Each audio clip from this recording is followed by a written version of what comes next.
반갑습니다. 석소장입니다. 자, 저번 시간 한국외국어대학교의 학생부 교과 학교장 추천 전형의 입시 결과를 세세하게 분석했던 것에 이어서 오늘은 한국외국어대학교의 학생부 종합 면접형 소프트웨어 인재 서류형 전형의 2023학년도 입시 결과를 분석을 해보고자 합니다. 저번 컨텐츠에서 한국외국어대학교의 2024학년도 전형 변화 요약은 물론 자료 입력 기준에 대해서는 어느 정도 세세하게 말씀을 드렸던 만큼 오늘 유튜브 영상에서는 관련된 부분을 생략하고 넘어갈 예정이니까 관심 있으신 여러분들께서는 댓글에 있는 블로그 링크로 접속하셔서 블로그 글로 살펴보시거나 지난 한국외국어대학교 학생부 교과 학교장 추천 전형 입결 분석 유튜브 영상부터 천천히 살펴보시는 것을 추천드리면서 바로 시작을 해보도록 하겠습니다. 자, 첫 번째로는 학생부 종합 면접형 전형의 3개년 전형 변화입니다. 위에서 말씀드렸다시피 2024학년도에 들어서 2단계 면접평가의 비중이 강화되었다는 변경점이 있습니다. 간혹 왜 해당 전형의 2단계 면접평가의 비중이 강화된 것인지를 궁금해하시는 학부모님들이 계신데 석소장이 생각하기에는 4차 산업혁명 트렌드로 인해서 점점 선호도가 떨어져 가는 인문어문계열 중심 한국외국어대학교의 위상을 고려한 조치가 아닐까 싶습니다. 학업 역량을 비롯해서 비교과로 요약되는 서류 역량도 중요하지만 무엇보다 중요한 것은 합격한 이후에 다른 대학교로 탈주하지 않고 한국외국어대학교에 실질적으로 등록해서 한국외국어대학교 네임밸류 유지에 기여할 수 있는 인재라는 한국외국어대학교의 의지가 녹아있는 조치로 이해를 하시면 쉽습니다. 여러분들께서는 해당 전형의 세부 모집 단위별 모집 인원이 원체 적은 편인지라 애초에 해당 전형을 노리고 준비해서 합격했던 학생들은 면접을 정말 빡세게 준비하고 임했다는 사실을 꼭 기억해 주시길 바라겠고요. 그 다음은 해당 전형의 2023학년도 입시 결과입니다. 다른 대학교들과 다르게 아쉽게도 입학처 공식 입결 자료와 대학 어디가 입결 자료에서 모두 최종 등록자 평균 성적만을 공개하고 있는데요. 사실 한국외국어대학교의 정체성을 고려했을 때 비일반고 학생들이 워낙 많이 지원할 것이 뻔해서 위화감을 조성하지 않기 위한 한국외국어대학교 측의 자료 공개 기준이 아닐까 싶습니다. 실제 솔루션을 진행한 학생들을 고려했을 때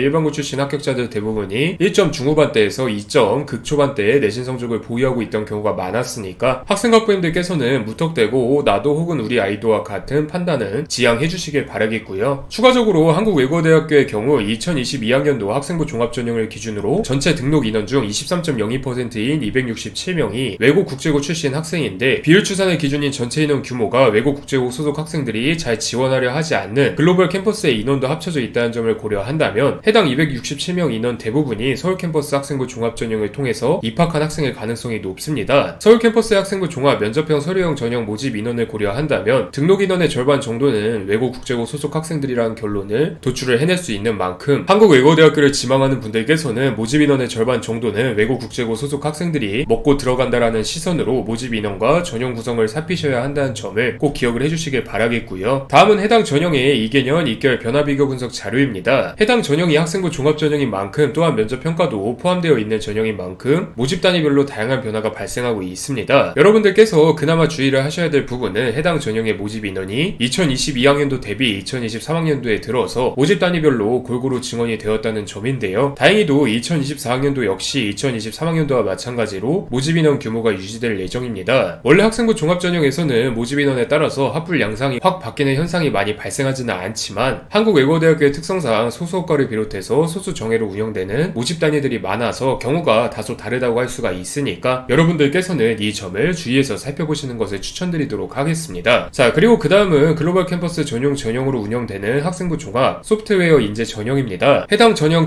모집 단위인 컴퓨터공학부와 정보통신공학과의 경우 2022학년도 당시에는 학생부 종합 소프트웨어 인재 전형으로만 모집을 진행하다가 2023학년도에 들어서 학생부 종합 소프트웨어 인재 전형과 학생부 종합 면접형 전형으로 병행 모집을 했다는 특이사항이 있습니다. 다만 2024학년도를 기준으로는 다시 학생부 종합 소프트웨어 인재 전형으로만 운영을 할 예정이니까 학생과 학부모님들께서는 이 점을 잘 참고해 주시길 바라겠고요. 그 다음은 해당 전형의 2023학년도 입시 결과입니다. 방금 말씀드렸다시피 해당 전형으로 모집하는 모집 단위가 두 개밖에 없어서 굉장히 단출한데요. 여러분들께서는 해당 전형의 명칭이 분명 소프트웨어 인재 전형이지만 한국외국어대학교 글로벌 캠퍼스 소속 모집 단위라는 점, 한국외국어대학교 자체가 인문어문계열 강세인 대학교라는 점 등을 고려했을 때 사실상 지원군의 수준이 그렇게 높지 않다는 점을 인지를 해주셔야만 합니다. 간혹 마찬가지 중경시 라인 소속 대학으로서 동일한 이름을 갖고 운영되었던 중앙대학교의 학생부 종합 소프트웨어 인재 전형과 비슷한 지원군 및 합격군 수준이 형성될 것으로 예상하시는 학부모님들이 계셨는데 한국외국어대학교 측에서 이원화 작업을 최근에 들어서 본격적으로 추진하고 있다고 하더라도 아직까지는 두 캠퍼스의 지원군 및 합격군 수준은 물론 네임밸류 차이도 나는 것이 사실이니까 이 점을 감안하시고 수시 지원 전략을 세우시는 것을 추천드리겠고요. 바라겠고요. 그 다음은 해당 전형의 2개년 2개월 비교 변화 분석 자료입니다. 따로 말씀드릴 사항은 없어서 바로 넘어가도록 할 예정이고요. 마지막으로는 학생부 종합 서류형 전형의 3개년 전형 변화 비교 자료입니다. 사실상 모집 인원 증감 사항과 모든 종합대학교에 공통적으로 적용되는 학생부 종합 전형 평가 기준 개편 사항을 제외하면은 변화가 전무한 전형인데, 마찬가지로 한국외국어대학교의 모집단위 특성상 해당 전형으로 모집하는 세부 모집단위별 모집 인원이 매우 작은 규모여서 모집 인원 변화를 잘 살피셔서 지원 전략을 구성하셔야만 합니다. 일반적으로 학생부 종합 전형을 두 개로 나눠서 전형을 운영하는 대학교들의 경우 면접이 있는 학생부 종합 전형의 면접 비중이 강화되면은 면접이 없는 학생부 종합 전형으로 면접에 비교적 자신이 없는 학생들이 몰릴 것으로 예상하시는 분들이 많은데, 한국외국어대학교는 모집 단위별 모집 인원 자체가 너무 소수인 바람에 이러한 전형 간의 교류가 매우 적습니다. 이는즉 면접을 볼 학생은 면접 비중이 어떻게 되든 면접을 뚫을 생각을 하고, 면접을 안 볼 학생은 다른 전형 변수가 어떻게 됐든 무조건 면접 없는 전형으로 지원할 생각을 한다는 의미이기도 하니까 이 점을 잘 참고해 주시길 바라겠고요. 그 다음은 해당 전형의 2023학년도 입시 결과입니다. 마찬가지로 평균 자료만 공개되어 있는데 학생부 종합 면접형 전형과 비교했을 때 당연하게도 대다수의 모집 단위에서 크든 적든 본 전형의 최종 등록자 내신 성적이 조금 더 높게 산출되고 있습니다. 솔루션을 진행하다 보면 두 전형의 선택 기준을 면접에 대한 학생의 준비 정도로 파악하시는 분들이 굉장히 많은데요. 물론 해당 부분도 중요하겠지만 석소장은 나아가서 면접에서 질문할 거리가 있는지의 여부도 추가적으로 살피셔야 한다는 말씀을 꼭 드리고 싶습니다. 예를 들어서 특정 부분에 대해 꾸준히 탐구한 결과 생활기록부 내에서도 어느 정도 탐구의 기결점이 명확히 보이는 학생들은 학생부 종합 서류형 전형으로 지원을 하고, 특정 부분에 대해서 꾸준히 탐구는 진행했지만 사실상 생활기록부 내에서 명확한 탐구의 기결점이 보이지 않는 학생들은 학생부 종합 면접형 전형으로 지원을 하는 방식인데, 여러분들께서는 내 혹은 우리 아이 생활기록부가 입학사정관이 궁금해할 만한 생활기록부인지를 넘어서 내가 혹은 우리 아이가 꾸준히 관심을 갖고 온 탐구 주제의 큰 흐름을 입학사정관에게 꾸역꾸역 설명을 해야 납득이 되는 생활기록부 흐름인지, 아니면 굳이 설명하지 않아도 납득이 되는 생활기록부 흐름인지를 면밀하게 고민해 보시는 것이 좋습니다. 석소장의 경험상 비교과 대부분이 같은 학문 범위에 속해 있기는 하지만 중구난방의 느낌이 매우 강한 학생이라면 압도적으로 학생부 종합 면접형 전형의 합격률이 높았기에 드리는 말씀이니까 이 점을 잘 참고해 주시길 바라겠고요. 그 다음 자료는 해당 전형의 2개년 2개월 변화비교 분석 자료입니다. 서울 캠퍼스는 모집 단위별로 다양한 양상이 발생한 반면 글로벌 캠퍼스는 대부분의 모집 단위에서 2개월이 하락한 양상을 보이고 있습니다. 여러분들께서는 해당 자료를 토대로 모집 인원 변화와 더불어서 지원 가능한 모집 단위들을 면밀하게 살펴보시길 바라겠고요. 오늘은 이렇게 한국외국어대학교 학생부 종합 전형의 2023학년도 입시 결과를 쭉 살펴봤는데, 한국외국어대학교의 경우 지원하는 학생의 현황에 따라서 또한 모집 단위의 상황에 따라서 정말로 다양한 정체성을 지니고 있는 대학교라고 할 수가 있습니다. 최상위권 외고 국제고 학생에게는 안정 및 하향 수준으로 여겨지지도 않는 대학인 동시에 중위권 문과 일반고 학생에게는 정말 합격만 한다면 매번 절하면서 등교하겠다는 이야기가 나올 정도로 선호도가 강한 대학이기 때문인데요. 그렇기 때문에 학생과 학부모님들께서는 모집 인원이 적은 한국외국어대학교의 모집 단위 특성을 잘 고려한다면 얼마든지 기회를 마주할 수 있다는 점을 기억을 해주셔야만 합니다. 오늘의 컨텐츠가 부디 한국외국어대학교 학생부 종합전형 지원 전략을 수립하는 데에 도움이 되었길 바라면서 또 다음 컨텐츠로 여러분들을 찾아뵙도록 하겠습니다. 감사합니다.